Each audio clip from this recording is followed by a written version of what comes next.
Great time, lad.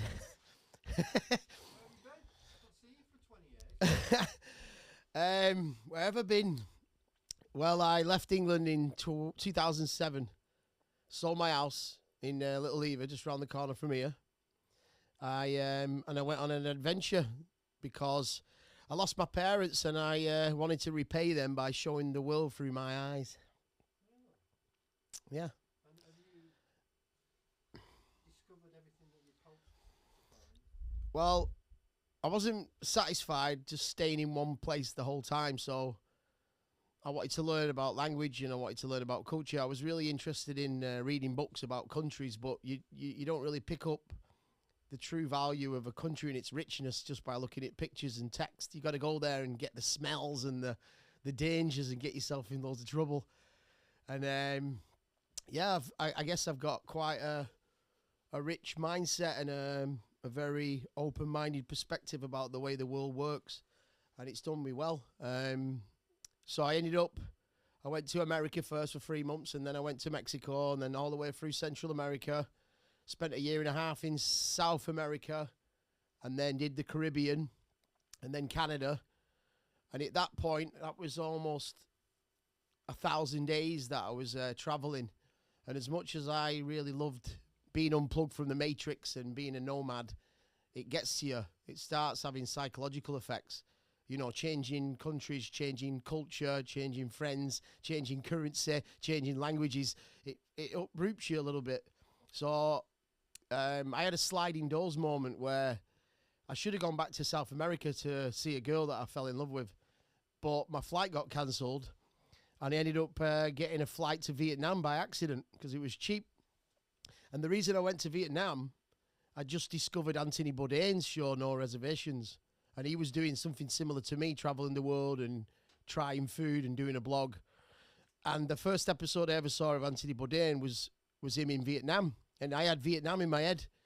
So when I was looking for a new ticket from Canada, this little hot deal came up, Vietnam, 300 quid. So I ended up going to Vietnam, and I arrived in Vietnam exactly 1,000 days after I'd left the UK. And I've been living in Vietnam now for 15 years. I've got I've got a beautiful baby boy, Vietnamese mixed boy. He's 13 years old. Shout out to Luca. And now, roll on 24 years later, I find myself back in sunny Bolton, in the sunny heat, straight from the jungle. So, what's this podcast all about then?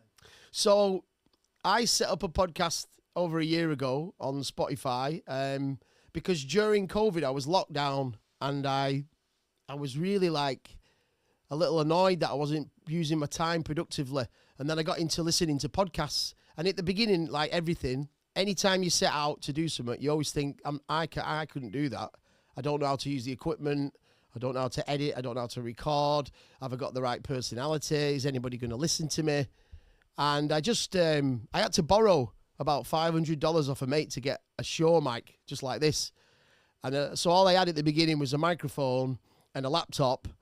I didn't have any software. I was just using Zoom. And over time, as you become more hungry and you're looking for more ways to create better content, you just gradually, naturally start building your little studio up. So I bought myself a little support arm. I got myself a backlight.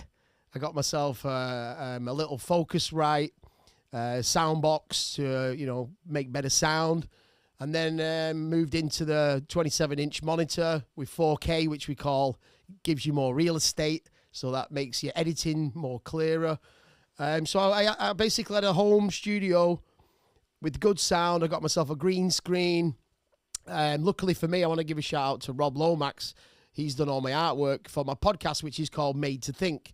And without Rob, I wouldn't have that brand. That's really important. Once you've got your brand and you've got your logo, then it becomes a real thing. So Rob's helped me quite a lot. And then I started thinking about what kind of guests would I like to interview. And I read a lot of books. My main passion is about ancient history, the mysteries of the pyramids. And I've read loads of books. I've got a lot of superheroes like Christopher Dunn. And I honestly didn't think anybody would respond to any email I wrote to them, like inviting them to come on my podcast, because I don't have that many followers at the time. But my angle was to create professional questions that were a little bit more personalized than you see on the likes of Joe Rogan or whatever. Joe might only focus on the book. I would like to focus on the actual person that I admire and what motivates them to get on the map, and motivates me as to why I'm inspired to want to know about their lives. And I've been lucky that I've had certain guests now that have really, really pushed my podcast forward and give me a bit of a better reputation. And now, ironically, I set up that podcast in Vietnam in my bedroom, and now my mate Andy already set up this beautiful podcast studio in my hometown, and he's been mithering me to come back from Vietnam. And I had a life there. I've been living there for 15 years. I couldn't just get up and go and leave my son and my 2 cats. But Andy, my mate, he says, come here, let's combine forces. So now I'm back in Bolton, and I've got this massive upgrade. And this is the first day I've come to the studio, and we've had a little crash course in all this new technology. We've got fucking 6K cameras, all this beautiful audio software and lighting. It's just very impressive. And this is our first little gigolo. Yeah. Welcome to Made to Think with your host, Ninjam. We are live in the UK, all the way from Redbridge Podcast Studio.